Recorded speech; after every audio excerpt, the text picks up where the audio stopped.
오늘 이 시간에 하나님께서 우리에게 주신 말씀은 요한복음 15장 1절부터 10절 말씀입니다. 요한복음 15장 1절부터 10절 말씀입니다. 제가 봉독해 드리겠습니다. 나는 참 포도나무요 내 아버지는 농부라. 물은 내게 붙어 있어 열매를 맺지 아니하는 가지는 아버지께서 그것을 제거해 버리시고 무릇 열매를 맺는 가지는 더 열매를 맺게 하려 하여 그것을 깨끗하게 하시느니라. 너희는 내가 일러준 말로 이미 깨끗하여졌으니 내 안에 거하라. 나도 너희 안에 거하리라. 가지가 포도나무에 붙어있지 아니하면 스스로 열매를 맺을 수 없음 같이 너희도 내 안에 있지 아니하면 그러하리라. 나는 포도나무요 너희는 가지라. 그가 내 안에 내가 그 안에 거하면 사람이 열매를 많이 맺나니 나를 떠나서는 너희가 아무것도 할 수 없음이라. 사람이 내 안에 거하지 아니하면 가지처럼 밖에 버려져 마르나니 사람들이 그것을 모아다가 불에 던져 사려느니라. 너희가 내 안에 거하고 내 말이 너희 안에 거하면 무엇이든지 원하는 대로 구하라. 그리하면 이루리라. 너희가 열매를 많이 맺으면 내 아버지께서 영광을 받으실 것이요 너희는 내 제자가 되리라. 아버지께서 나를 사랑하신 것 같이 나도 너희를 사랑하였으니 나의 사랑 안에 거하라. 내가 아버지의 계명을 지켜 그의 사랑 안에 거하는 것 같이 너희도 내 계명을 지키면 내 사랑 안에 거하리라. 아멘. 하나님의 말씀입니다. 아까 우리 정승영 장로님께서 기도해 주셔서 아시겠지만 또 이 부분 대부분 다 알고 계시겠지만 우리 소명교회 협동 목사님이신 손대건 목사님께서 손대건 목사님의 어머님께서 9월 2일 날 소천하셔서 9월 8일 천국 환송 예배를 드리셨습니다. 그래서 우리 정재영 집사님께서 소명교회를 대표하셔서 꽃다발과 또 조의금을 전달해 주셨습니다. 여러분들도 생각나실 때마다 우리 손대건 목사님과 또 부인신 손엔젤라 교수님 또 그 가정을 위해서 하늘의 위로와 부활의 소망이 그 가정 가운데 함께 하시기를 위해서 함께 기도해 주시길 부탁드리겠습니다.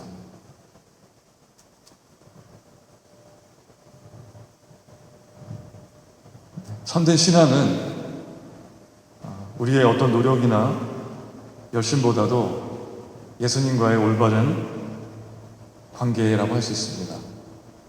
예수님과 내가 어떤 관계가 있는가가 참으로 믿음에서 중요합니다.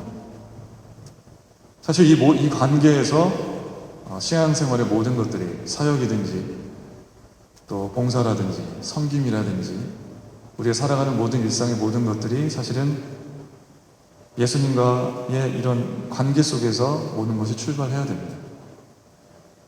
신앙이라고 하는 것은 내가 하나님을 위해서 무언가를 열심히 해내려고 하는 것이 아니라 하나님이 이미 우리들 안에 행하신 일의 기초에서 우리가 그것에 연결이 되어지고 우리가 그분의 도구가 되어지는 것입니다. 하나님이 우리를 위해 행하신 일에 대해서 그래서 우리가 온전히 깨닫지 못하고 그래서 하나님의 말씀을 알지 못한 채 최선을 다하고 열심을 다하고 노력을 다하는 것들이 결국에는 오히려 전혀 하나님이 원하시지 않는 그런 결과로 나타날 수가 있습니다. 제자입니까? 라는 책을 쓴 후안 카를로스 목사님이라는 분이 계십니다. 제자입니까? 라는 책이 한때 되게 베스트셀러로 기독교인들에게 많이 읽혀졌던 제자이어야 한다, 예수님의 제자이어야 한다라는 것을 다시금 새롭게 불러일으키는 그런 책을 쓰신 우리 후안 카를로스 목사님에 대한 이야기입니다. 목사님이 부에노스아이레스 교회에 부임하던 당시에 교인 수는 183명이었다고 기록을 해놨습니다. 근데 이 칼로스 목사님이 부임하면서부터 교회가 이렇게 부흥하게 되고 또 하나님의 백성을 더욱더 늘리게 하기 위해서 여러 가지 교육자들과 정신없이 사역을 했다고 합니다. 그래서 부임하고 나서 2년 뒤에 교인 수가 600여 명을 넘게 되었다고 합니다. 교회 행정체제는 어디에다 내놓아도 손색이 없을 정도로 시스템이 잘 갖추어져 있고 교족부에는 각 그 성도들이 어떤 직종에 임하고 있는지, 또 세례를 받았는지 안 받았는지, 이런 모든 것들이 다 교족부에 상세히 적혀 있을 정도로 그런 행정적인 그런 부분에도 신경을 많이 쓰고, 근데 그렇게 바쁘게 지내는 사이에 후안 목사님이 자꾸 뭔가 잘못되었다는 느낌이 들기 시작했다고 합니다. 하루 16시간이나 자신이 하는 일의 사역에 몰두할 때는 아무 문제 없이 모두 제대로 된 것만 같았는데, 하지만 잠시라도 긴장을 풀고 일 없이 있다 보면 모든 것이 와르르 무너지는 그런 느낌을 지울 수가 없었다고 합니다.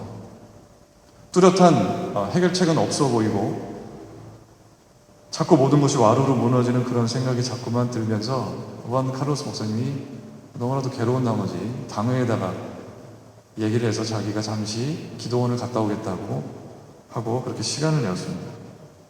그래서 마침내 모든 것을 손을 떼고 이제 2주 정도 기도하러 어느 한적한 곳에 가서 기도와 묵상에 전념을 하게 되면서, 그곳에서 목사님은 산산이 자신의 깨어지는 그런 경험을 하게 되었다고 이 책에서 기록을 하고 있습니다. 그때 책에서 어떻게 그 깨어지는 경험을 기록해 놨냐면 이런 고백을 해놨습니다.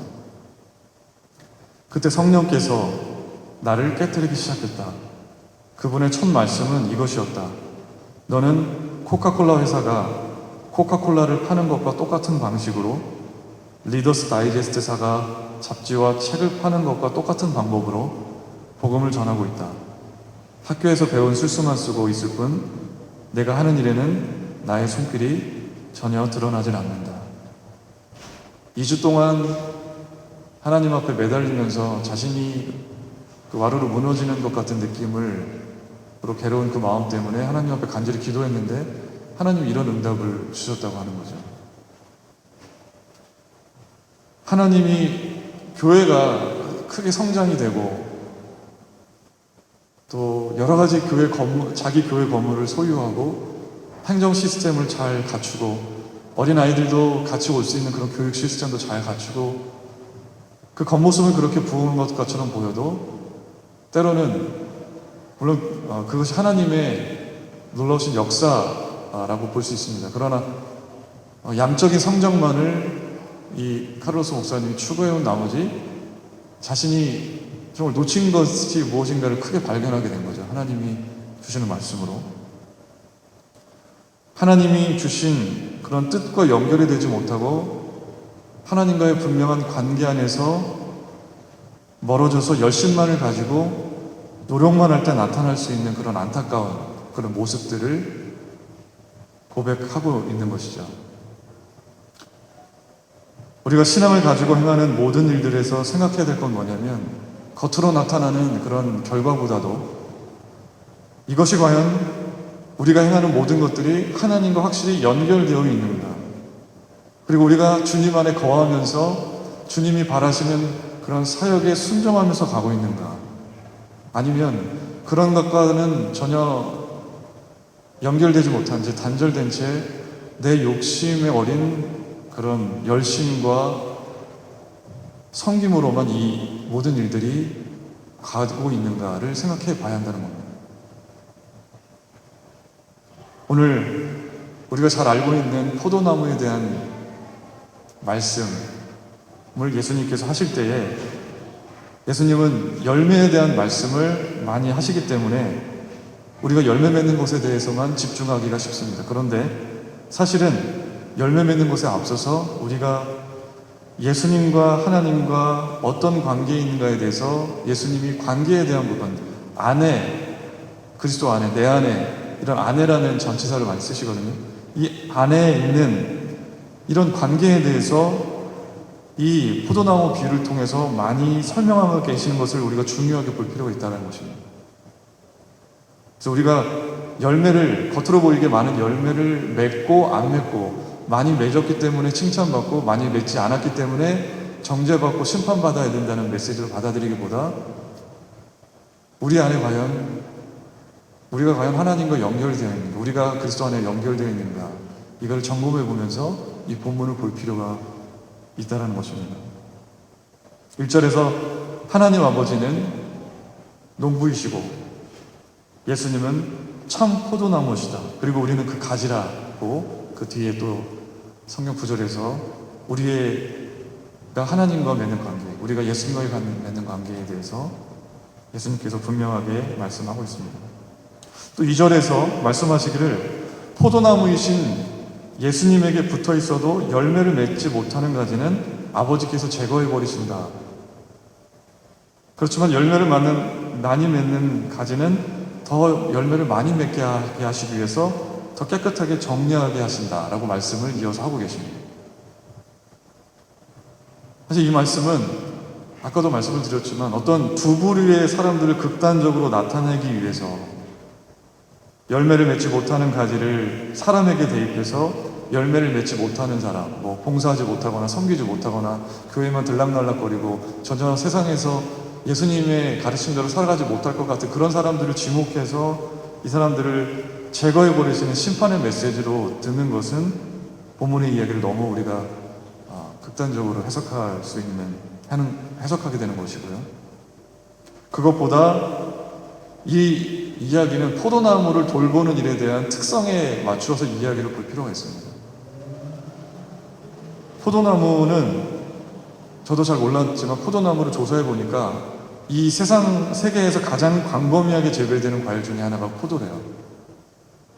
근데 이 포도나무의 특성은 뭐냐면 관상용으로 포도나무를 사용하는 사람은 아무도 없죠. 왜냐하면 볼품이 없기 때문에. 포도나무 보셨죠? 포도나무는 전혀 볼품이 없습니다. 건축물이나 가구를 만들 제목으로 이 포도나무를 전혀 사용할 수가 없어요. 이게 얇은 데다가 뒤틀어지면서 이게 전혀 가구로 쓸 수가 없죠. 땔감으로도 쓸 수가 없습니다. 포도나무의 효용은, 포도나무의 유일한 가치는 열매에서만 찾을 수가 있어요. 열매가 많이 맺히느냐, 많이 맺히지 않느냐. 그러니까 포도나무가 존재하는 이유는 열매 때문에 있는 거죠. 포도나무는 열매가 많이 맺히게 되면 어느 정도 수확을 하게 되냐면 36kg, 그러니까 우리 몸무게 한 반 정도 되는 그런 양의 포도를 수확할 수 있다고 합니다. 포도나무는 또 어떤 특성이 있냐면 적응을 잘 하는 편이지만 세심하게 물과 비료를 농부가 주어야 되고 가지를 잘 쳐내야 가지에서 건강한 가지, 남아있는 건강한 가지에서 열매를 잘 맺을 수가 있다는 거죠. 그러니까 가지를 있는 그대로 놔둬버리면 오히려 열매가 더 잘 자라날 수가 없는 거예요. 좀 겉으로 볼 때는 건강해 보여도 열매를 많이 맺기 위해서는 어느 정도 그 건강해 보이는 가지도 이렇게 쳐줘야 더 열매를 많이 맺을 수 있는 특성을 가진 게 포도나무입니다. 질병이 걸려서 잘라내지 않는다고 그러면 그게 더 열매를 맺을 수 있는 일에 또 차질이 생기는 그런 특성이 있습니다. 괜찮아 보이지만 농부가 가지들을 잘 정리하고 손질해야 더 풍성한 열매들이 맺어질 수 있는 게 바로 포도나무라는 거죠. 우리 인생에 정말로 풍성한 열매가 열려지도록 하시기 위해서 때로는 우리가 볼 때는 괜찮아 보이고 건강해 보이고 또 좋아 보여도 그 필요 없는 가지 같은 것들을 제거하시는 그런 농부이신 하나님의 일하심이 분명히 있다라고 하는 겁니다. 때로는 이런 일들에 우리가 아프고 고통이 있을 수 있지만 더 큰 영광스러운 일들을 위해서 우리 안에서 하나님이 끊임없이 필요 없는 가지들을 손질하시고 정리하시는 하나님의 역사가 우리들 가운데 있을 수 있다는 거예요. 우리가 이 하나님이 돌보시는 손질에 그래서 우리는 그냥 맡겨드리는, 아파도 우리 인생을 맡겨드리는 그런 신앙의 자세가 필요하다고 하겠습니다. 이런 차원에서 이 본문을 해석해 볼 필요가 있는 것 같습니다. 열매가 참으로 중요한 이 포도나무는 그래서 대대로 이스라엘을 상징하는 대표적인 작물이었어요. 시편 80편에 보면 애굽에서 가져온 포도나무가 바로 이스라엘이라고 언급되어져 있습니다. 하나님은 이스라엘이 풍성한 열매를 맺는 포도나무가 되기를 간절히 바라셨어요. 근데 이스라엘은 계속해서 하나님을 실망시키고 결국 타락해서 열매 맺지 못하는 불량한 포도나무로 선지자들의 말을 빌어서 하나님은 이스라엘을 평가하고 있습니다. 그래서 이사야 5장 4절을 보면 하나님이 이 열매 맺지 못하는 이스라엘을 바라보면서 이렇게 탄식하고 계시죠. 내가 내 포도원을 위하여 행한 것 외에 무엇을 더할 것이 있으랴. 내가 좋은 포도 맺기를 기다렸거늘 들포도를 맺음은 어찌 됨이고. 들포도는 쓸데없는 그런 열매죠. 결코 자신의 힘으로 좋은 포도 열매를 맺을 수 없는 그런 신세에 처해버린 이스라엘 백성들에게, 그리고 이 시대의 우리들에게, 그러나 예수 그리스도가 오심으로 인해서 새로운 시대가 열렸습니다. 예수님은 1절에서 이렇게 말씀하고 있습니다. 나는 참 포도나무요. 전에 이스라엘은 하나님을 끊임없이 배반하고 열매 맺지 못하는 들포도만 내는 그런 포도나무였지만, 그러나 참 포도 대신 예수 그리스도 이 땅 가운데 오셔서 우리는 예수 그리스도 안에서 정말 참된 열매를 맺을 수 있는 그런 가능성이 우리들에게 주어졌다라고 하는 것입니다. 이스라엘은 철저히 실패해서 타락해서 자신의 힘으로 열매를 맺을 수 없지만 참 포도나무가 되시는 예수 그리스도 안에서 우리가 거하게 될 때, 그분과 우리가 참으로 연결될 때, 우리가 참 포도나무 되시는 예수님의 참 가지가 될 때 풍성한 열매를 맺을 수가 있다고 하는 것입니다. 그래서 예수님께서 5절에서 이렇게 말씀하고 계십니다. 나는 포도나무요 너희는 가지라. 그가 내 안에 내가 그 안에 거하면 사람이 열매를 많이 맺나니 나를 떠나서는 너희가 아무것도 할 수 없습니다. 풍성한 열매를 맺는 참으로 행복하고 보람된 인생을 살아갈 수 있는 비결은 다른 데 있는 게 아니에요. 우리가 그냥 예수님 안에 거하는 것, 우리의 일상생활 모든 순간순간, 우리가 살아가는 모든 행동, 우리의 의식, 이런 모든 것들이 우리 내면 깊숙한 곳에 때로는 우리가 의식하지 못하는 무의식의 그 모든 세계까지 예수님 안에 그런 모든 것들이 거하게 될 때, 그리고 참으로 풍성한 열매를 맺는 행복한 인생을 살아갈 수 있다고 하는 것입니다. 우리가 예수님과 어떻게 연결될 수가 있습니까? 죄악으로 인해서 철저히 하나님과의 관계가 단절이 되고 우리가 아무리 노력해도 닿을 수 없는, 회복할 수 없는 그 하나님의 관계가 어떻게 회복될 수가 있었습니까?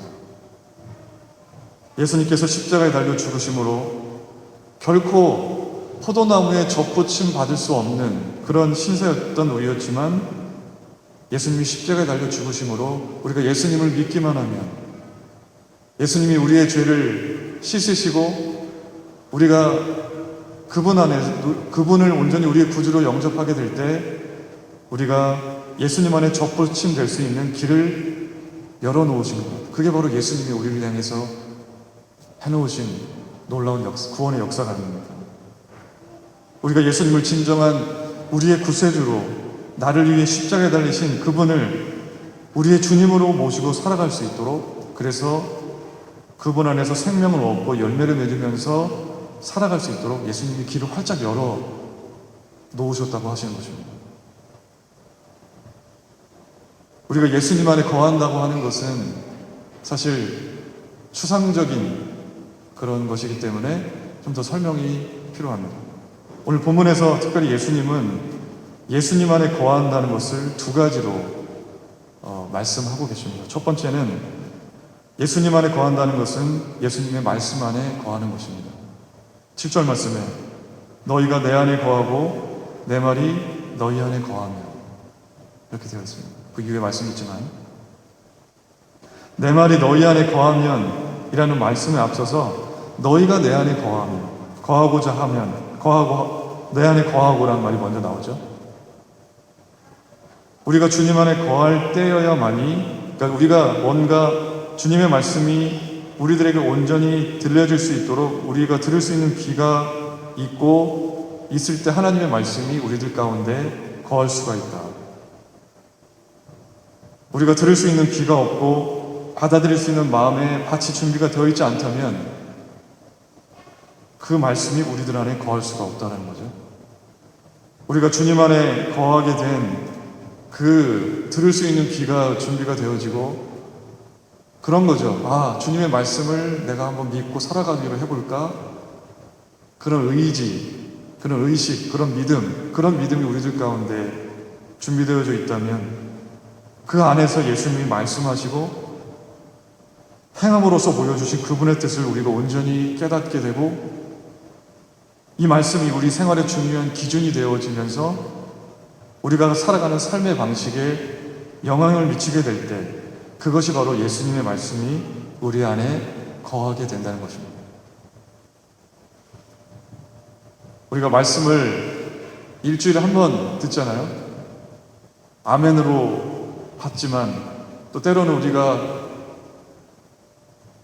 매일매일 아침에 일어나서 큐티나 성경 읽기를 통해서 주님의 뜻을 알게 되긴 했지만 그것이 아는 것에만 그치고 말씀이 우리의 삶에 전혀 영향을 미치지 않고 있고 우리의 삶의 모든 선택하는 순간에 있어서 순종하는 삶의 변화로 나타나지 않게 된다면 그 말씀은 우리 안에 거하고 있는 것이 아닌 거죠.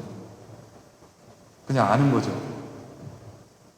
진정으로 말씀이 우리 안에 거하게 된다는 것은 주님의 위치가 우리가 그분 안에 거하게 되는 것이기 때문에 주님이 우리 안에 거하시기 때문에 그 주님의 위치가 너무나도 크고 너무나도 소중하기 때문에 주님의 말씀을 아는 것으로 그치는 것이 아니라 그 말씀이 우리의 삶을 움직여가는 말씀으로 받아들일 수 있게 만드는 그것이 그 말씀이 우리 안에 있다라고 하는 의미입니다.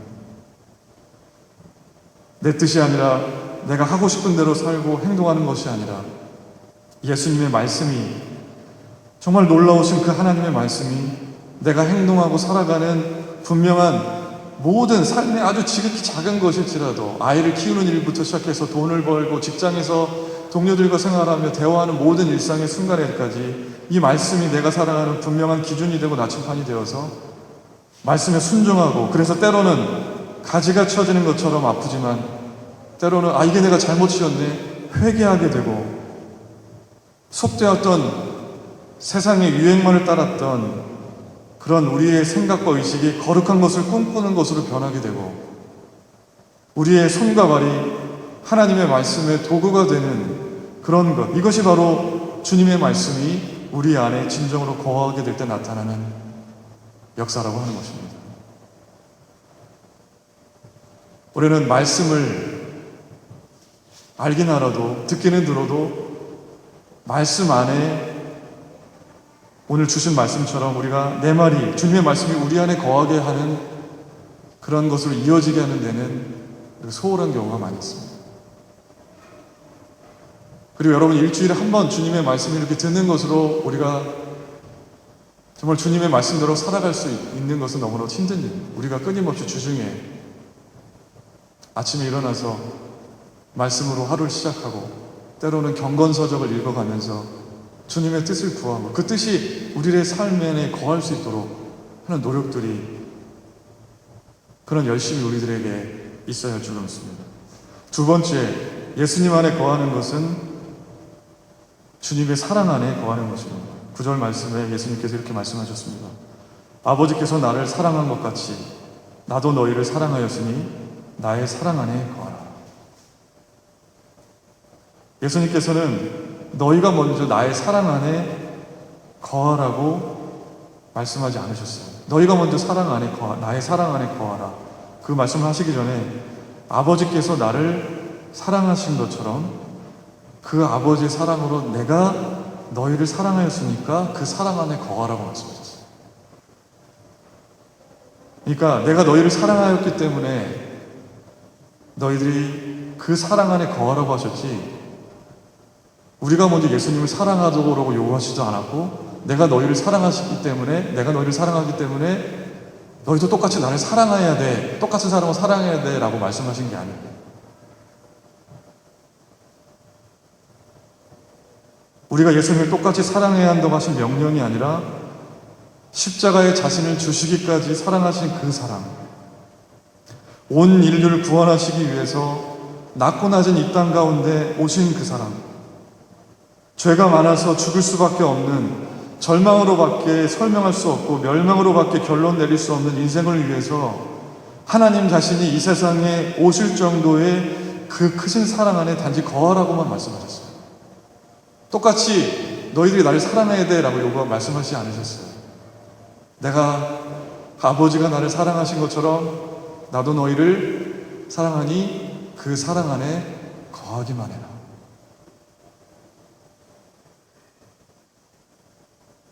이 사랑을 알고 그만큼 사랑하는 그 사랑을 확신하고 믿는 그 믿음 안에 단지 거하기만 해라. 그 수준의 그 믿음 안에 그 믿음을 놓치지 말아라. 우리가 아이를 낳으면 또 어떻게 않습니까? 아이를 사랑하기 때문에 아이가 불편하지 않도록 큰 팔을 벌려서 우리의 몸을 구부리고 아이가 최대한 편하게 안길 수 있도록 안아줍니다. 그때 아이가 단지 해야 되는 것은 무엇입니까? 부모님에게 그냥 몸을 맡기고 어머니의, 아버지의 어깨에 고개를 기대기만 하면 되는 것이죠.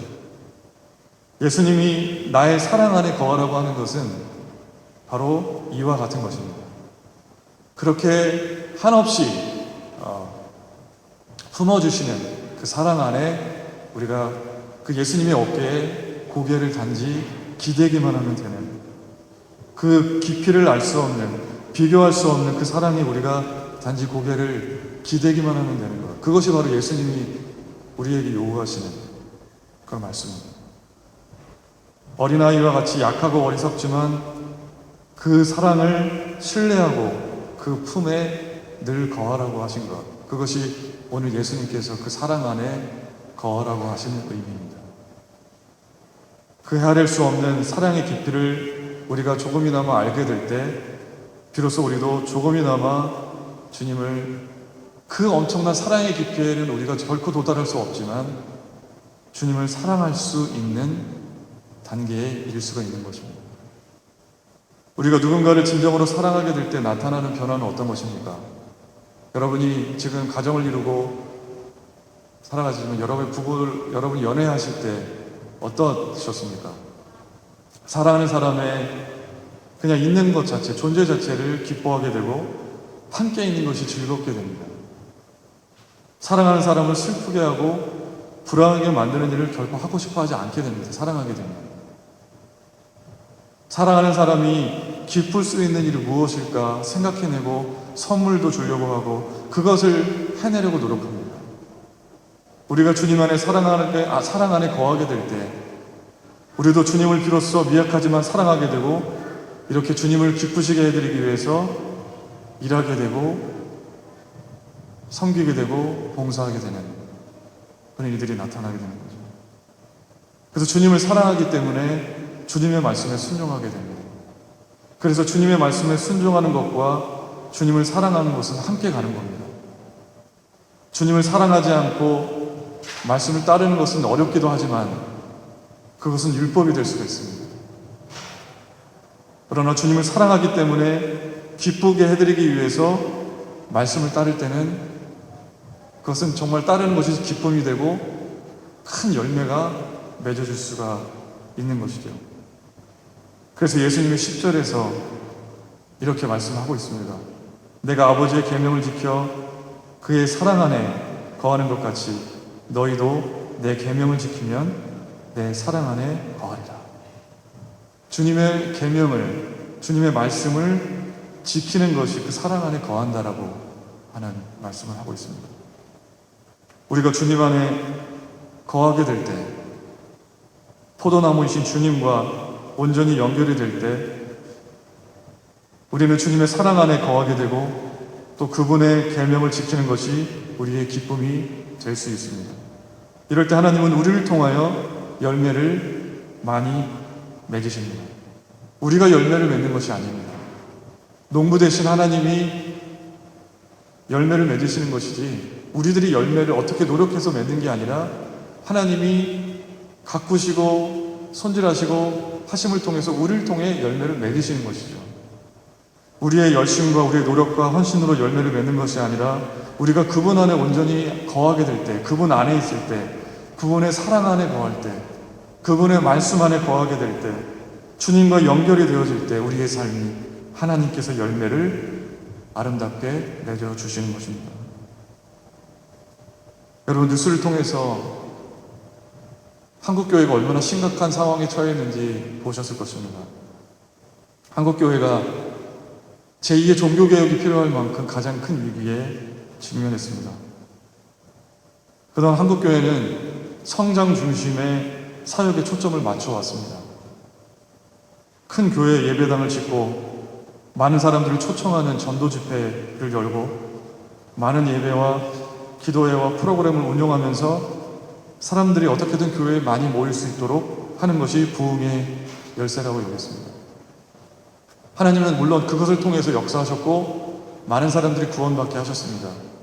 저는 그것을 폄하할 자격도 없고 또 그렇게 말하고 싶지 않습니다. 분명 하나님의 역사가 있었습니다. 그러나 일면 부분적으로 한 사람을 제대로 길러내서 세상에서 정말 빛과 소금의 역할을 감당할 수 있도록, 그래서 세상 사람들이 인정할 수 있는 열매가 맺어지는 그런 일에 있어서 어느 때인가부터는 이런 일들에 소홀해지면서 교회가 기업과 다를 바가 없는, 세상과는 단절이 되어서 교회 안에서만 잔치가 벌어지고 세상에서 뭔가 역할을 하고 사람들을 돕고 어려운 사람들을 돕고 그런 일들이 많이 망각되어지는, 제가 이런 이야기를 하려고 하는 것이 제 일개 한 인간이 그렇게 한국교회의 역사를 평가할 자격은 없지만 제가 목사로서, 기독교에 속해 있는 한 목사로서 안타까운 마음을 드리는 그런 말씀인 거죠. 수많은 교단에서 목회자의 자질을 평가하고 그 소명에 합당한지에 대해서 평가하는 제도적인 장치도 없이 많은 목회자를 양성하고 또 목회자의 도덕적인 윤리적인 자질을 함양시켜주는 그런 교육에 대해서 전혀 신경 쓰지 않고 목사를 그냥 찍어내고 길러내는 그런 일들이 너무 많아진 거예요. 이것에 된 결과가 목회자가 교인에 대해서 정말 있을 수 없는 그런 폭행과 때로는 성폭행, 목회자가 교회 자금을 횡령하는 부정부패로 이어졌던 너무나도 많은 뉴스들이 이제는 새롭지도 않은 그런 뉴스들이 얼마나 눈에 우리들에게 보이고 있습니까? 교회와 교회 지도자의 추문이 언론을 통해서 계속 나타나고 있습니다. 이제 결정적으로 코로나 바이러스가 터졌습니다. 그래서 대면 예배 모일 수 없게 되면서 비대면 예배를 드릴 수밖에 없게 되면서 이제는 교회가, 진정한 교회가 무엇인가를 깊이 반성하고 생각해 볼 때가 되었습니다. 코로나 이후에 더욱 교회의 목회자에 대한 세상 사람들에 대한 인식은 더 부정적이 되어버렸어요. 목회 데이터 연구소 통계 결과에 따르면 천주교인과 불교인은 온화한, 따뜻한 이런 긍정적인 이미지가 63%나 차지했지만 개신교인들에 대해서는 거래를 두고 싶은 이중적인 이런 부정적인 이미지가 91%를 차지했다라고 하는 거죠. 그래서 세상 가운데 내가 교회를 다닌다고 하면 이제 부끄러울 정도로 보수 기독교 단체의 지도자와 교인들의, 제가 지난주에도 말씀을 드렸지만 집회로 더욱 퍼지게 된 이 바이러스, 그것에 대해서 사과를 하기는커녕 이것을 하나님의 핍박으로 여기는 비상식적인, 비신학적인 그런 태도들, 그래서 교회에 대한 이미지가 더욱더 실추되는 것을 보면서 너무도 안타까운 마음을 갖게 되었습니다.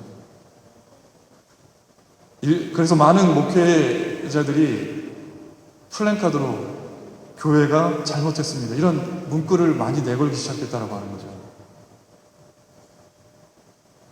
주님과의 연결이 끊어진 채, 주님 안에 온전히 거하지 못한 채, 열심은 있었을지 모를지언정, 노력은 있었을지 모를지언정, 열매를 많이 맺을 수 있다는, 이런 노력으로 열심으로 열매를 많이 맺을 수 있다는 잘못된 믿음에서 이제는 다시 주님과 연결되어져서 주님 안에서, 주님의 사랑 안에서, 주님의 말씀 안에서 열매를 하나님께서 맺어주시는 그런 교회의 사역으로 다시 새롭게 변화될 필요가 한국교회에 필요하다는 것입니다. 오직 참 포도나무이신 주님과 연결되어지고 그분 안에 거할 때, 그분의 말씀이 우리 안에 거하게 될 때, 우리가 주님의 사랑 안에 있을 때 하나님께서 열매를 맺으신다는 믿음으로 우리가 다시금 회복될 필요가 있는 것입니다. 사랑하는 소명교회 성도 여러분 주님 안에 거하고 계십니까? 주님 참 포도나무이신 진정한 가지로서 살아가고 계십니까? 주님의 사랑과 주님의 말씀 안에 거하시게 되기를 바랍니다. 이 시대의 많은 교회들이, 또 우리 소명교회가 다시금 주님과의 관계로 온전히 연결되어지는 역사가 있기를 원합니다. 열매는 내가 맺는 것이 아니라, 내가 무언가 노력해서 된다는 게 아니라, 우리가 온전히 그분 안에 거해서 그분이 하나님이 맺으시는 결과라는 것을 믿음으로 고백하게 되시길 바랍니다. 열매 없었던 우리들의 믿음의 현주소를 다시금 우리가 바라보고 반성하면서 다시금 회개하고 주님께 우리가 다시금 접붙임되어서 그분 안에 온전히 거하는 복된 삶을 다시금 살아가시는 저와 여러분 모두가 되시기를 간절히 축원합니다. 예, 기도하시겠습니다. 사랑의 주님, 오늘도 이렇게 저희들에게 말씀하여 주셔서 감사드립니다. 주님, 주님의 말씀은 우리가 늘 대할 때마다 우리들을 새롭게 하고 우리들을 각성케 하며 우리를 새롭게 변화시키는 능력이 있으신 그런 말씀인 줄로 믿습니다. 하나님, 우리들이 지금까지 열심으로 살아왔지만, 노력해왔지만, 우리가 주님과 온전히 연결된 것을 온전히 우리가 인식하지 못한 채, 때로는 떨어져 있었음에도 불구하고 열심을 내고 노력하며 살아왔던 우리의 삶을 되돌아봅니다. 주님, 이제는 우리가 주님 안에 온전히 거하게 하여 주시고 주님의 말씀 안에, 주님의 사랑 안에 온전히 거하여서 하나님이 우리를 통하여 맺으시는 열매를 풍성하게 바라볼 수 있도록 하나님 우리들을 인도하여 주시옵소서. 한국교회가 하나님 이제 새롭게 변화되기를 원합니다. 하나님, 다시금 주님과 연결되어지고 하나님 안에 거하여 하나님이 바라시고 원하시는 그런 온전한 사역들이 이루어져서 하나님 세상 가운데 빛과 소금 역할을 온전히 감당하는 그런 위치를 회복하게 하시고 많은 열매를 맺어서 세상 사람들에게 본이 되고 칭찬받고 또 이들에게 그것으로 인해서 주님의 복음이 온전히 전해질 수 있는 그런 역사가 일어날 수 있도록 하나님 변화시켜 주시옵소서. 이 모든 말씀 예수 그리스도의 이름으로 간절히 기도합니다.